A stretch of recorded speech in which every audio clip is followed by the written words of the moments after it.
I'm Sir Flowbojan Thunderhammer. And I'm Teflon Frosthammer. And I'm Cabbage Tidehammer. And none of those dildos are going to be here. Hi, this is Baronet Vidalia. This is Lord Quan Quarrel. And this is WAP. That's Women, Amtgard, and People.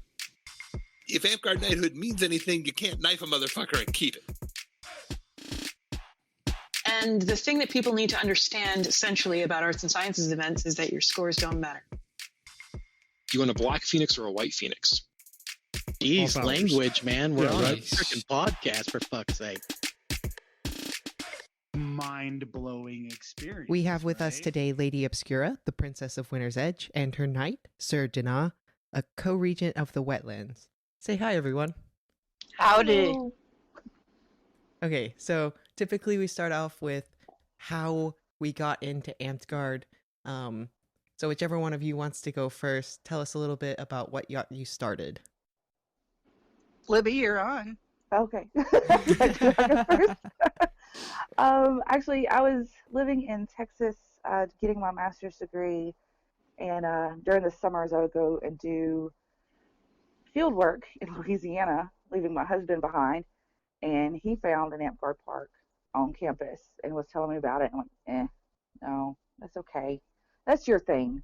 That's your thing to do on Sundays, so I can, clean the apartment, have some me time, do my homework, all that kind of stuff. And finally he had given up. He's like, we're having this back to school thing since we play near campus and the students are coming back. I'd really like you to come out. So I was like, fine. I caved and I went back every park day after that.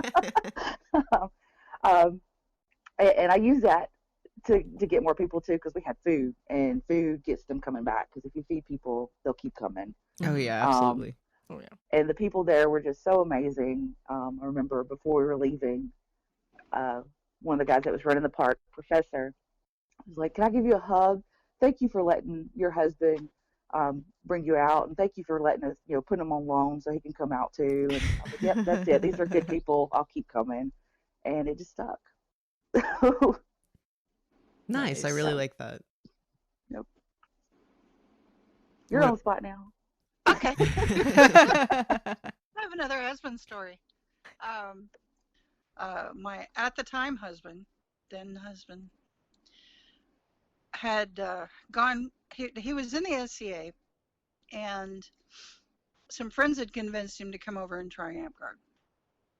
I think he actually found them during a demo at a convention. Oh, I missed those.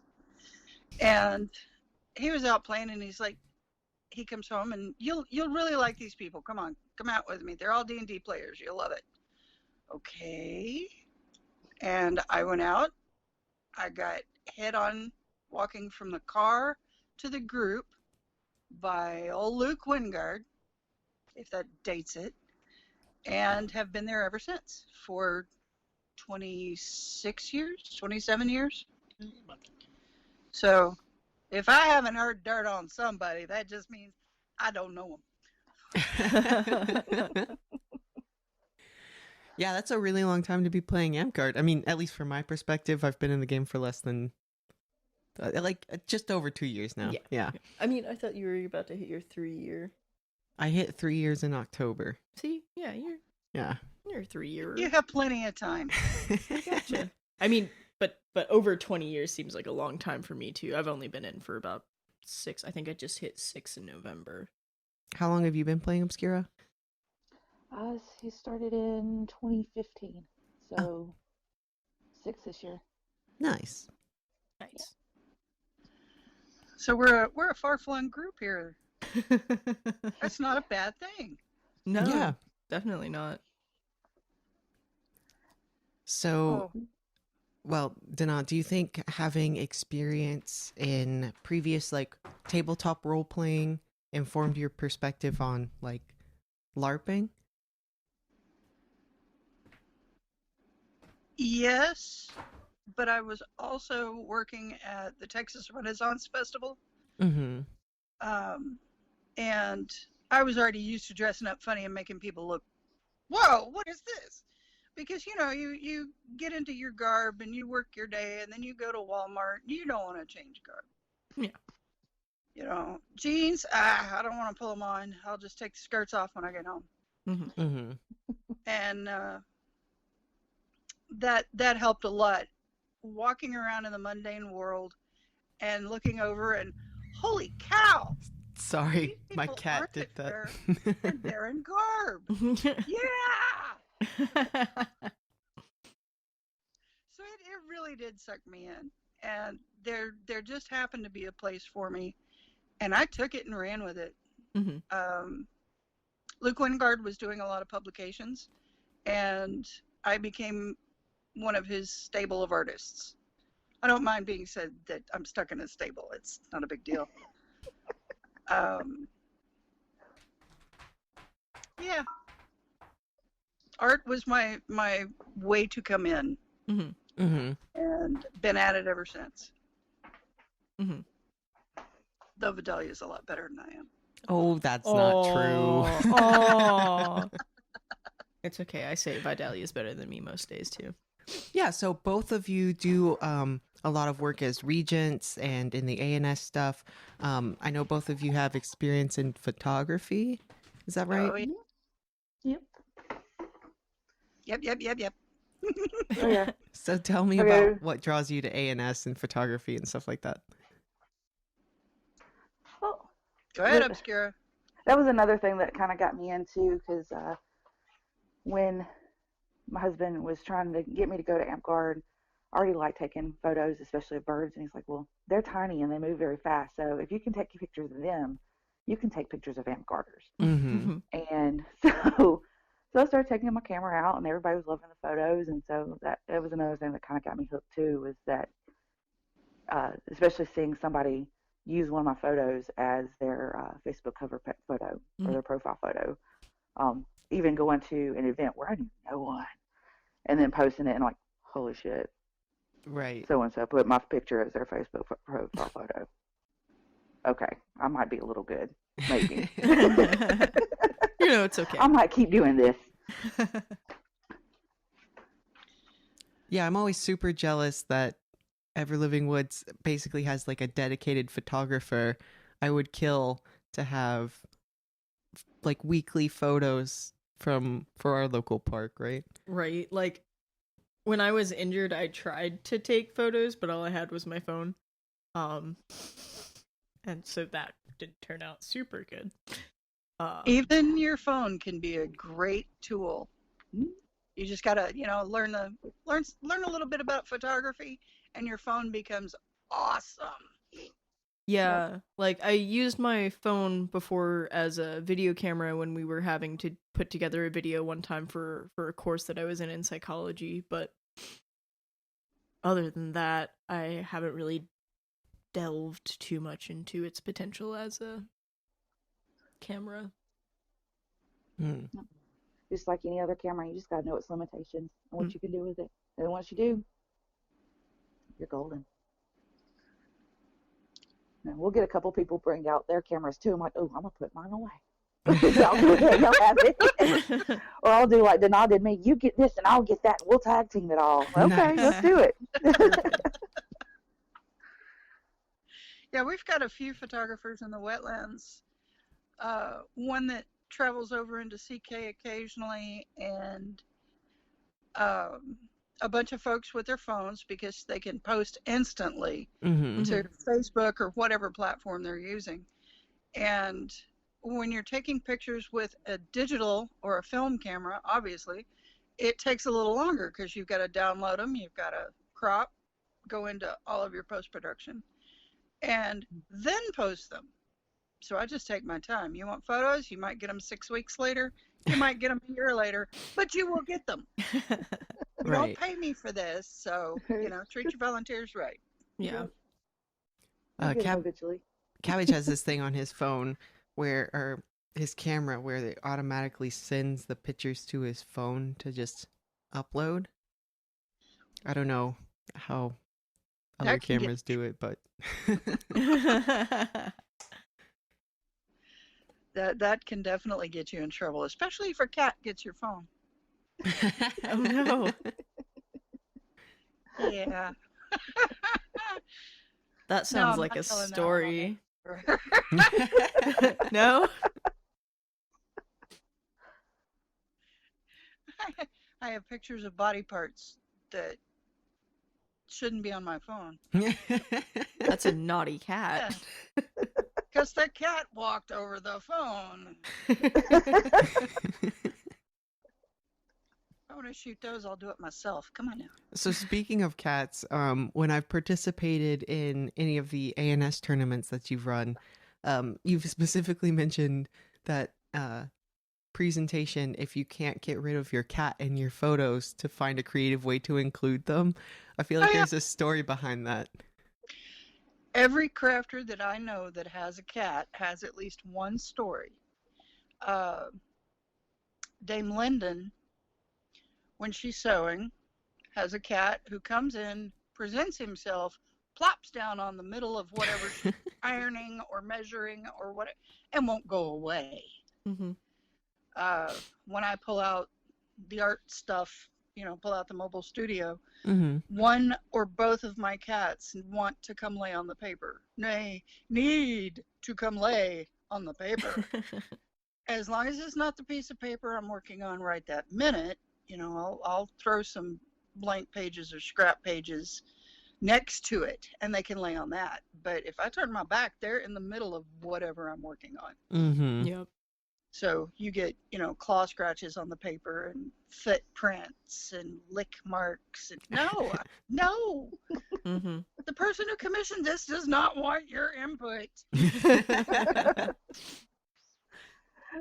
I was just doing a scroll and had gel medium all over a canvas, and I turned around to leave the room thinking Gabby was going to follow me, and she jumped in my chair and started swishing her tail, and it got all up in the gel medium. Oh no. Oh. That's not going to be good.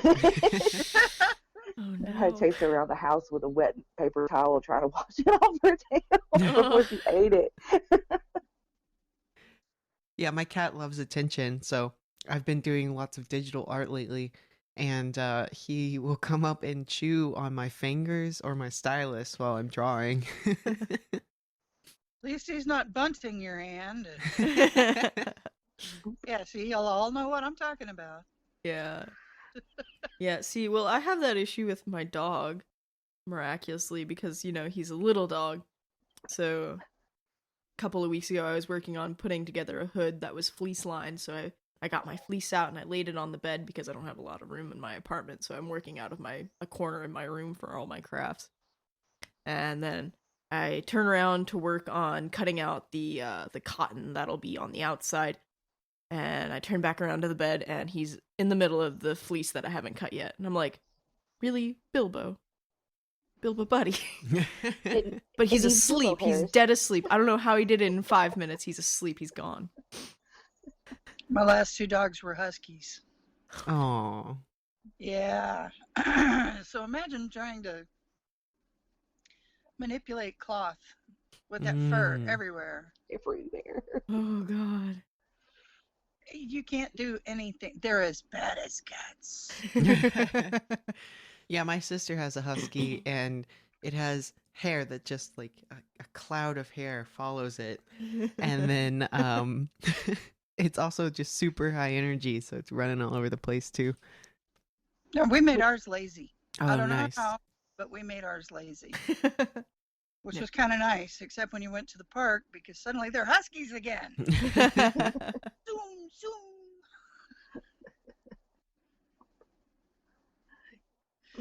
Alrighty. Next question. Okay, so Denah, you mentioned how you do like drawings and ANS stuff as well. So what got you? I know I've seen your ink stuff, which is what I really like. What got you into that? I have always been an artist. My mother was a painter. She painted in oils. She didn't like acrylic. Mm-hmm. Mm-hmm. And I didn't want to compete with her, I suppose, and became a pen and ink artist. It's what I learned. It's what I do. Mm-hmm. Is I could draw better than she could.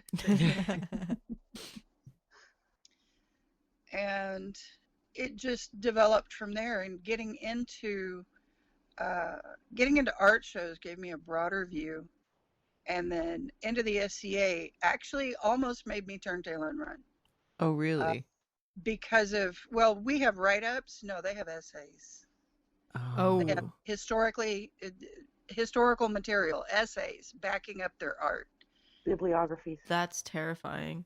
Do they have to like source Like everything? history, it's great. Are you doing citations a lot Yes. with the SCA? Yes. So, no, if I wanted to do that, I would be going back to college again. If I wanted to do MLA citations, Oh, no. boo, MLA? Huh. The better you write the paper, the better your art scores. Yeah, Vidalia. Shut up. I mean, as somebody who runs A&S tourneys, all I want to know is, what did you do, what did you use, and what process did you take? Mm-hmm. It doesn't seem to me to be that hard. A lot of people have trouble with it. You'd be surprised. Yeah, But guilty. no, the comparison between how they handle A&S in the SCA and how we handle it in AmpGuard is a lot like how the two games/hobbies/lifestyles are handled. Mm-hmm. Everything in the SCA is historically accurate, except what you can, squeeze under the door. And in AmpGuard, the more rowdy and blinding clothes and we're fun. Mm-hmm. Accurate. Yeah. It's, Right. Well, AmpGuard has like magic, and we all wear neon colors, so we Not look like all of us. We look like, I always joke that AmpGuard fashion is like you go to the discount bin at Joann's and you just pull random things out and then make a tunic most out of it. I don't know what you're talking about. I have never done that. hey, it's fun. Right.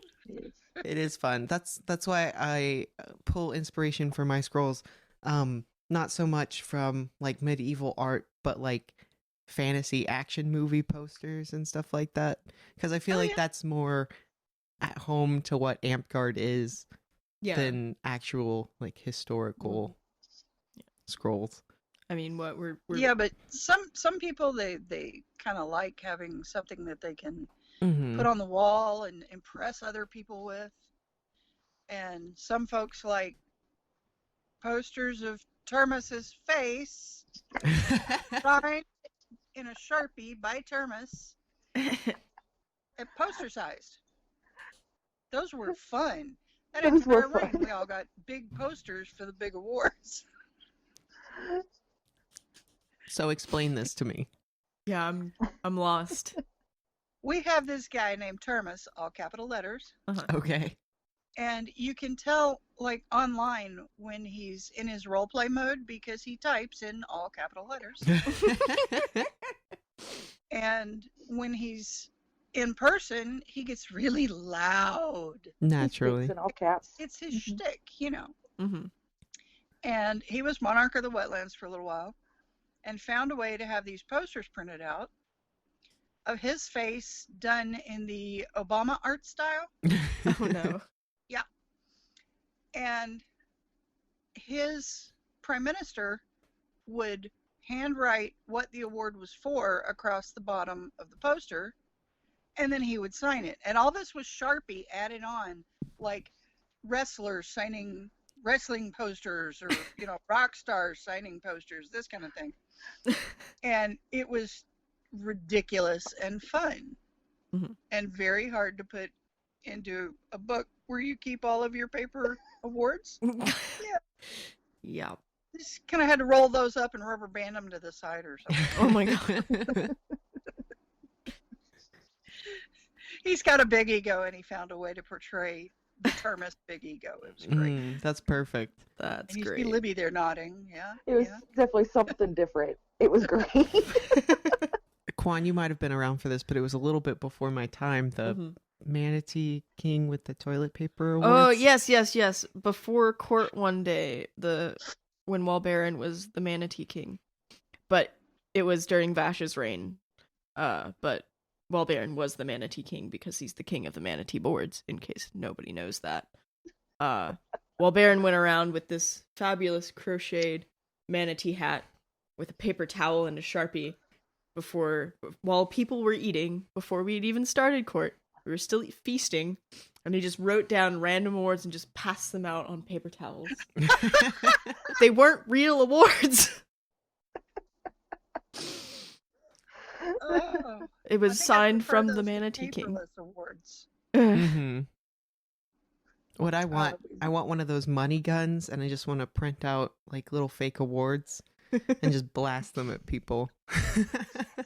Oh, but can we get You t-shirts? have a second over here. That'd be great. Christopher's like, yes! But for like big awards, instead of doing a scroll, can we do a t-shirt and just t-shirt gun them? Yeah, except we have to stand really far back because t-shirt guns apparently like nuke people. Oh. Oops. Here's your reward. They just fly We'll back. have to test that first, definitely. And on that day, the monarch was banned. Ooh, So we'll you're get saying one of that this award's going to be a buffet? Here's your award. Boom. The new night Buffett line. It's social distance. It's fine. We'll get Avi with his siege weapon to just. You're a cat. Ye old t-shirt gun. Love it. That's great. All right, so that's a good segue. The two of you are regents who help handle like ANS awards and stuff like that. What are you looking for when you hand out ANS awards? Obscura. Thanks.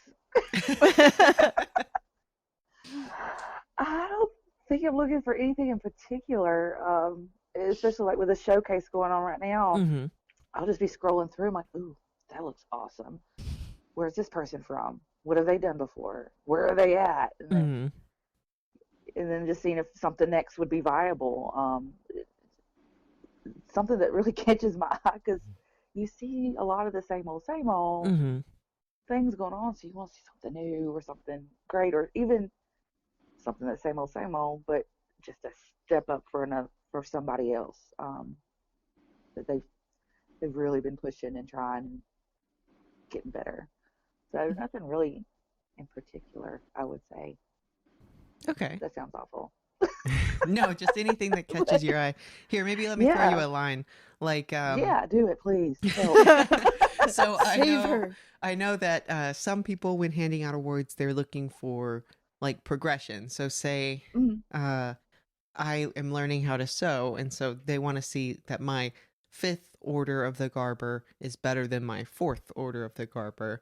Whereas some people are just like, or with my scroll work, for instance, like I'm a professional artist, so I'm kind of at a plateau currently as far as how much I can improve. So would you say that I need like to show linear improvement for my 9th order of the dragon, or would I need to just like keep a certain standard of excellence? We want quantity.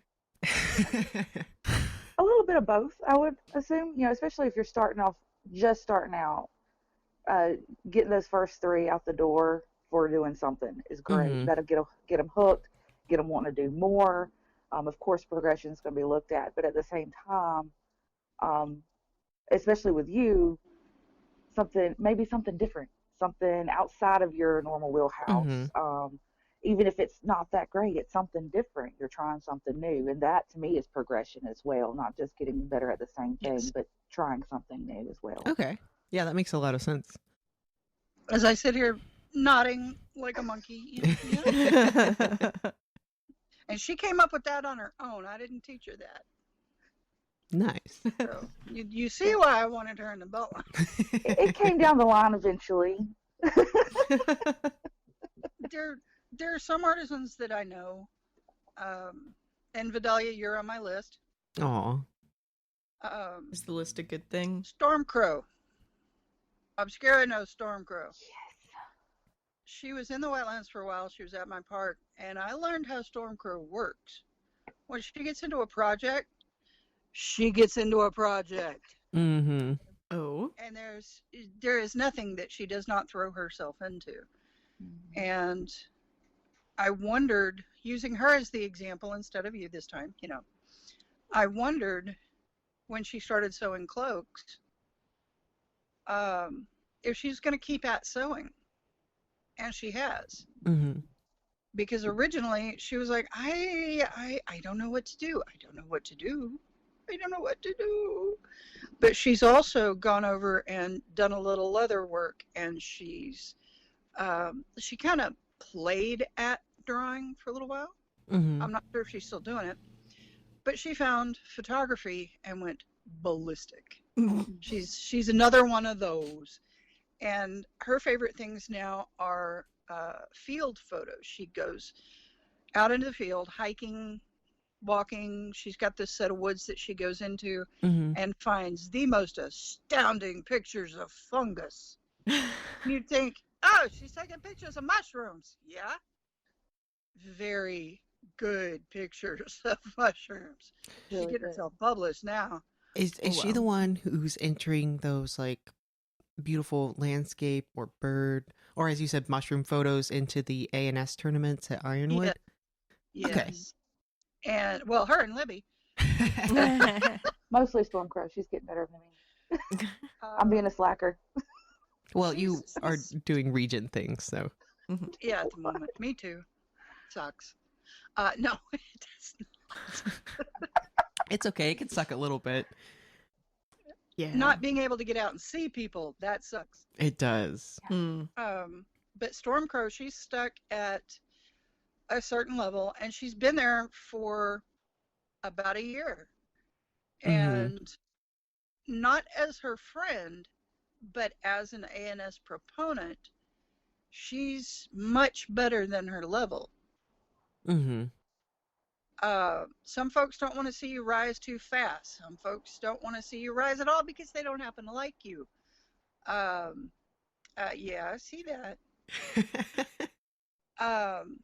Some people think that, well, no, now that you've shown us how proficient you are with this skill, we need to see a new skill. I hear those echoes to me in Obscura.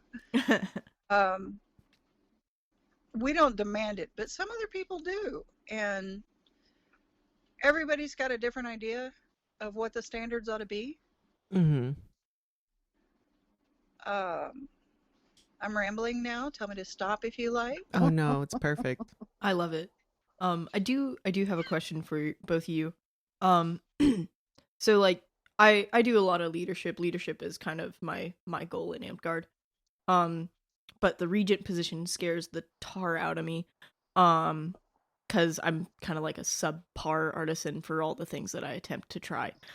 So what draws you guys to the Regenthood? Is it just promotion of the arts, or is it the leadership aspect of the arts, or what is it? Yes. I can answer my own questions. No, even when I was running for Park Regent the first time, I'll be the first to tell you I'm not the best at anything. I'm fair to middling at best. But just getting people more interested in doing things, especially when you get somebody coming out and they're like, well, I like to do that, or I like to cook. You can do that in ANS. Or I like to make my own clothes. You can do that in ANS. I only like to make weapons. You can do that in ANS.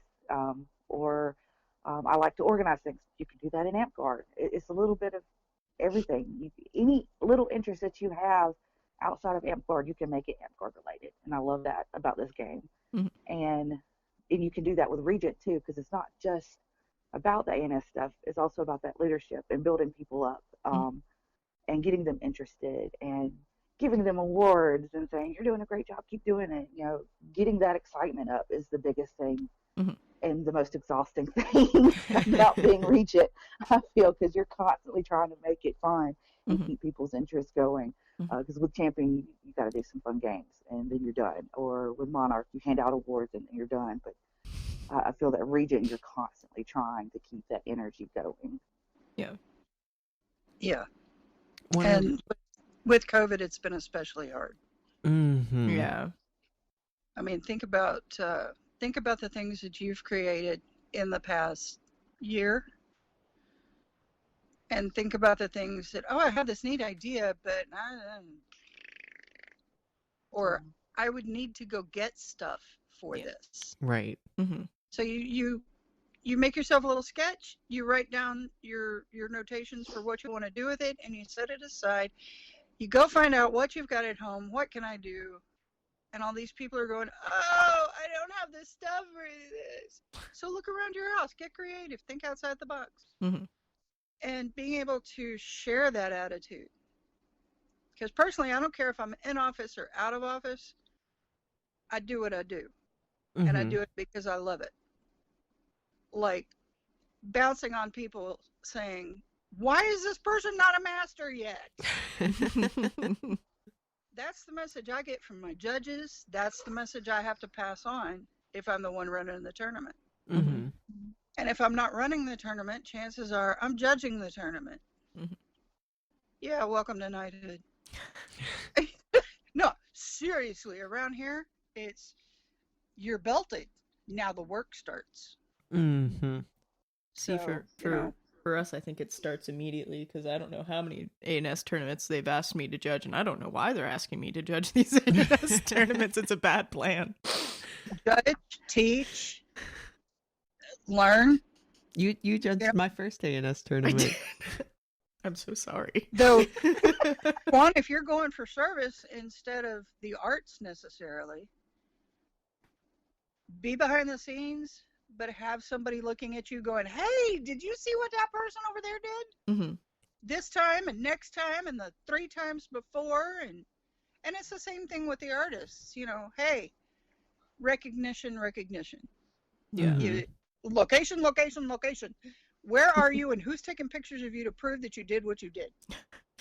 But I don't want proof. I just want to kind of do things and people not notice me. That's my favorite part of the game. You do what you do because you love to do it. If you get knighted, hey, whatever. Yeah, that's pretty much how I feel about knighthood. It's more like a cherry on top than an actual goal. I think frosting. I think you said it best. Like, a lot of people look at a belt as like that end game goal, but the work starts when you get the belt. It's like a beacon. Oh yeah, I learned that one. I'm actually kind of afraid to achieve a crown belt because then they'll know. See, and that's that would be my night goal. Like once you get the belt, that makes you the target for all the questions. Like that's why they're white, so you can see them, especially at night.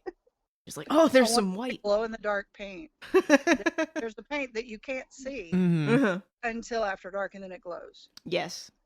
And Dang it, why you gotta give me ideas, Denah? Dang it. But it just says night over and over again. Yeah, I mean, you could do that so that you're walking around with, like, flashing neon sign on your hips. Oh, like my hips need help. But like, if you did that secretly, how long would it take you to notice? How long do you think it would take the person wearing it to notice? Not long.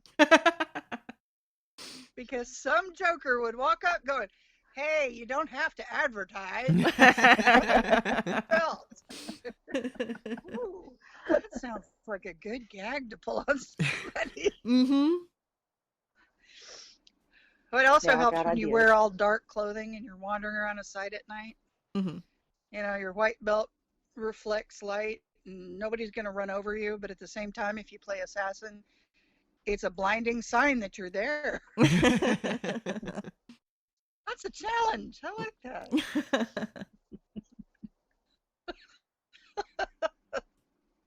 Now I would not Squire going, damn it. For funny stories.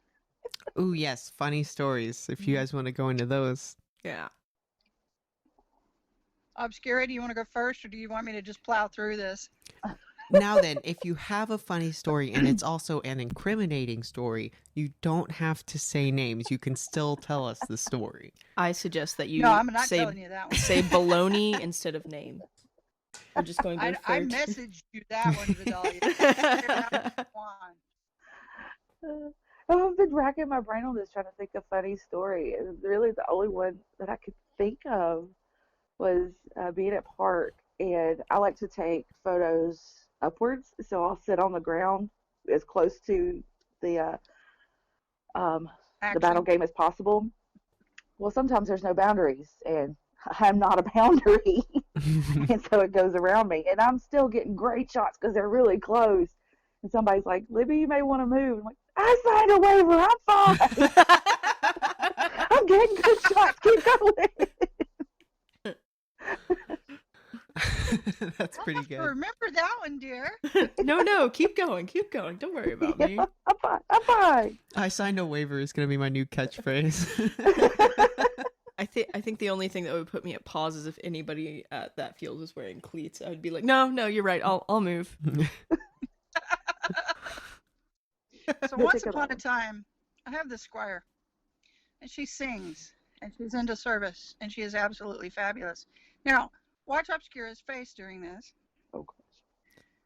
So I went to the Squire and I said, "Hey, you've got a page woman at arms. You know, you've got this under belt, and she's really fabulous. And ever since she moved out of Kingdom, she's been busting her butt and really showing her worth." And my Squire says to me, he says, "Yeah, I was gonna come talk to you about that. So you think she needs a upgrade in belt?" Yes, Mama, I do. Okay, you want to tell her, or do I? This is, of course, during COVID, so once upon a time.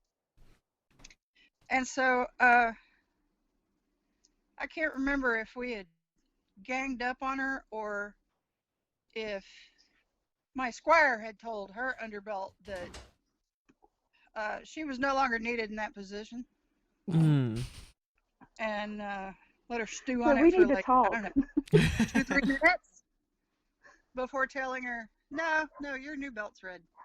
Oh. I would have exploded. I think Libby did. Oh God.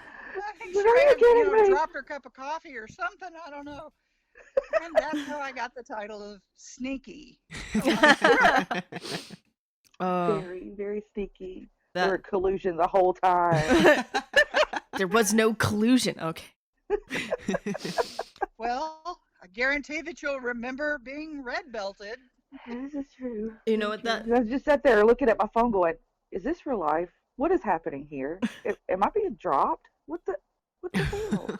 Are you kidding me?" That actually reminds me of a story that I witnessed. I wasn't actually a part of the action of this story. I just got to witness it. So Sir PJ from Neverwinter has had a woman at arms, Rada, and while we were at where were we? I think we were at Keep. Yeah, we were at Keep because we were tenting. He comes by, and I guess this is how he promoted her from page to woman at arms too. One of his other beltlings comes by, grabs her belt off of her, takes it off of her, and then they throw her a Squire belt. They rushed her, stole her old belt, and was like, "Here, your new one's red." And I was like, "What is happening right now? Are we under attack? What's going on?" And then I get the story that this is also what happened. They came, grabbed her, stole her page belt. She almost started crying, and then they threw her a woman at arms belt. I was like, "Rada, are you okay right now?" Because now she's just crying with this Squire's belt because she's really happy that she's a Squire now, but also like traumatized again. I'm like, "Why are you doing this to her?" I have to remember that one.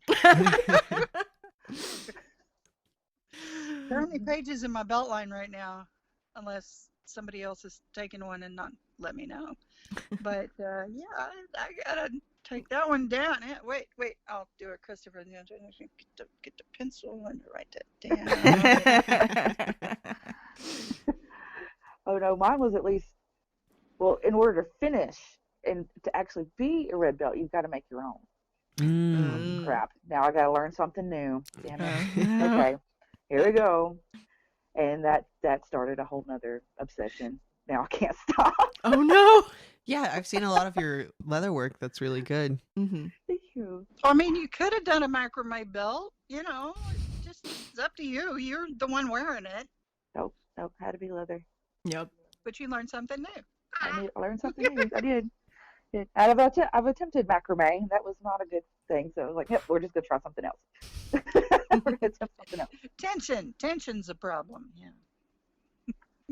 So I was also trying in a very small apartment when I tried macrame too.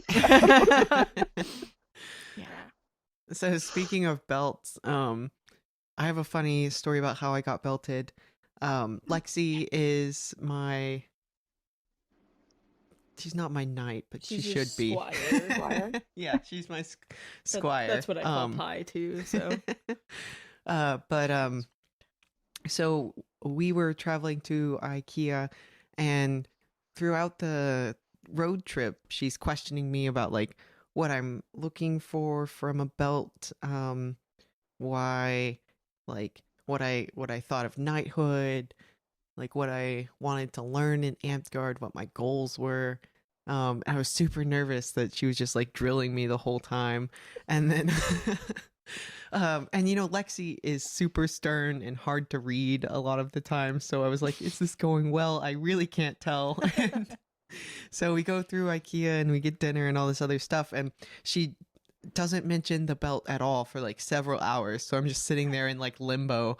And at the end of the night so it was a 3-hour car ride there, and then several hours of like shopping and getting food and stuff like that, and then a 3-hour car ride back. And at the end, she's walking into her house and she turns back to me and she goes, "So Vidalia, what color do you want your belt?"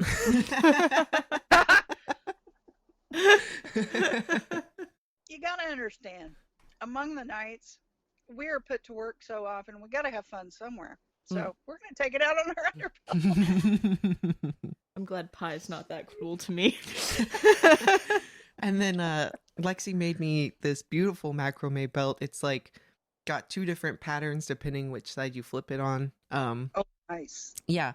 And the thing is, it's like 1/2 inch thick. It's basically armor. Like when I put it on, Cabbage will tug on like the belt and like drag me around the house because there's no resisting when, you know, you've got like 1/2 inch macrame seatbelt on. Oh god, I can't wait to get back to where we just like smack each other with our belt ends around. Like, you're gonna win.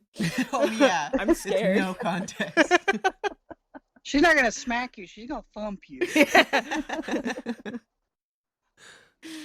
Oh Lord. It just reminds me of many times sitting at the feast hall with a bunch of people around. You just kind of randomly just decide to grab your belt in and plop it on the table and be like, yeah, mine's this long.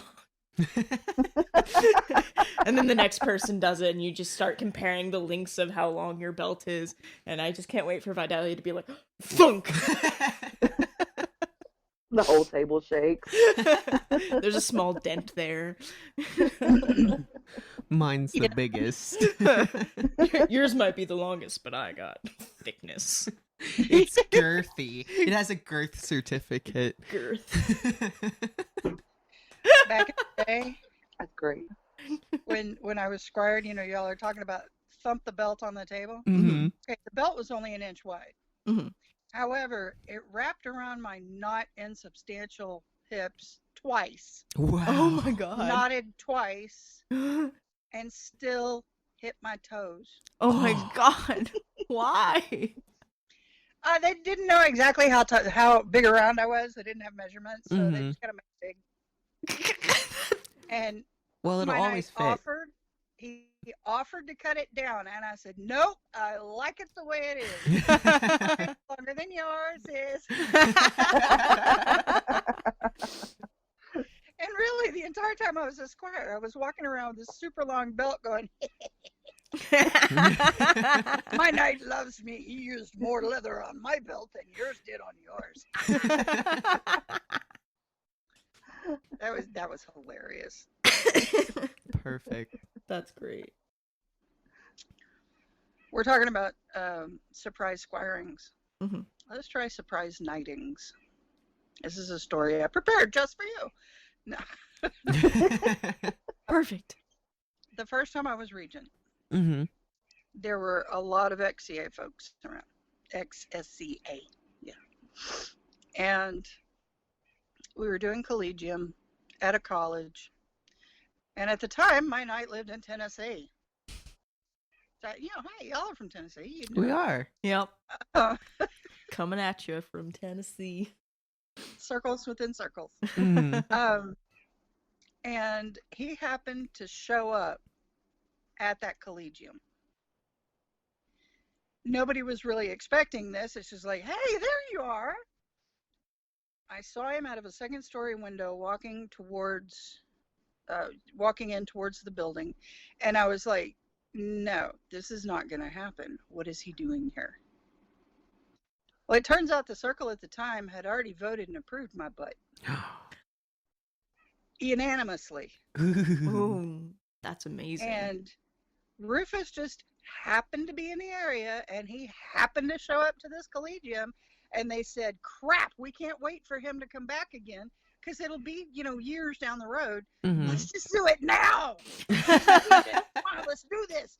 And all this is going on in the other room, and I'm walking around with this suspicion in my head going, no, they're not, no, I haven't been in the game long enough. No, this is, yeah, they did.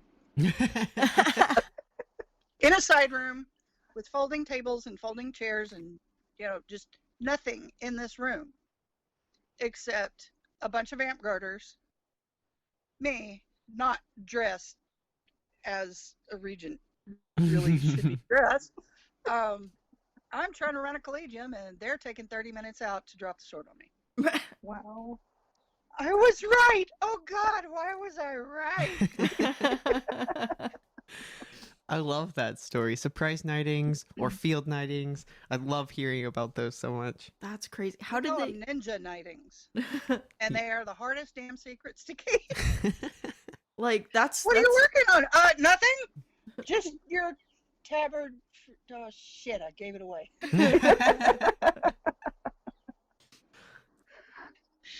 That's crazy that they decided that like during the day of the event. They're like, oh crap, he's here.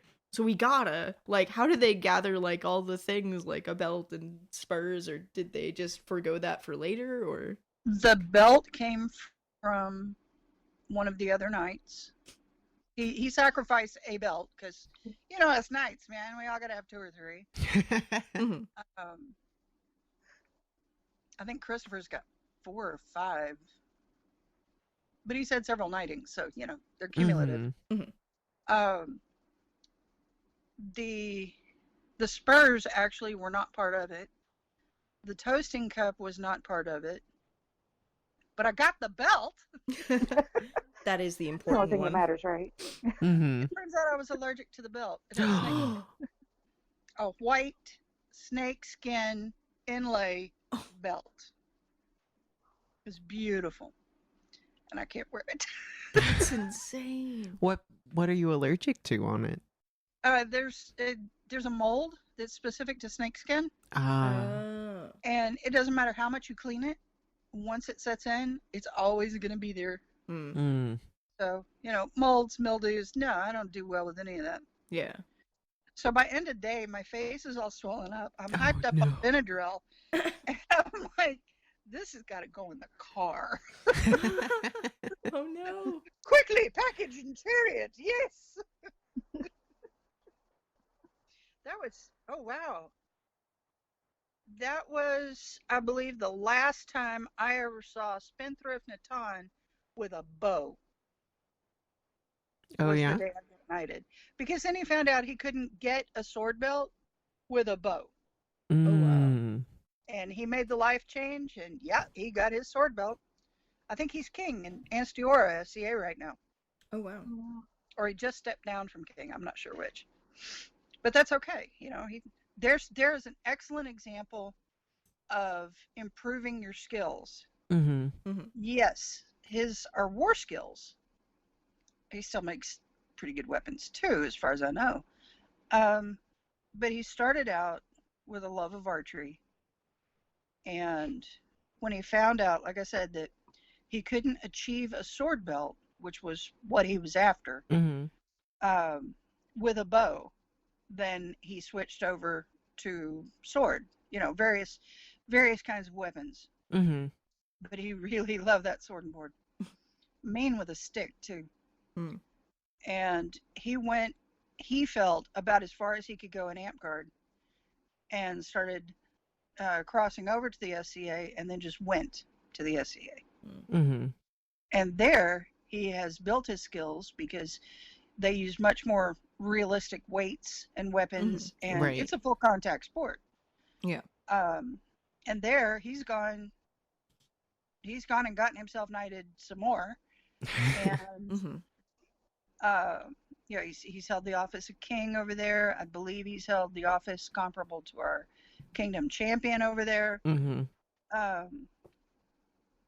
And it suits him. So I don't know where up he's going to go from there, but I'm sure he'll find a way.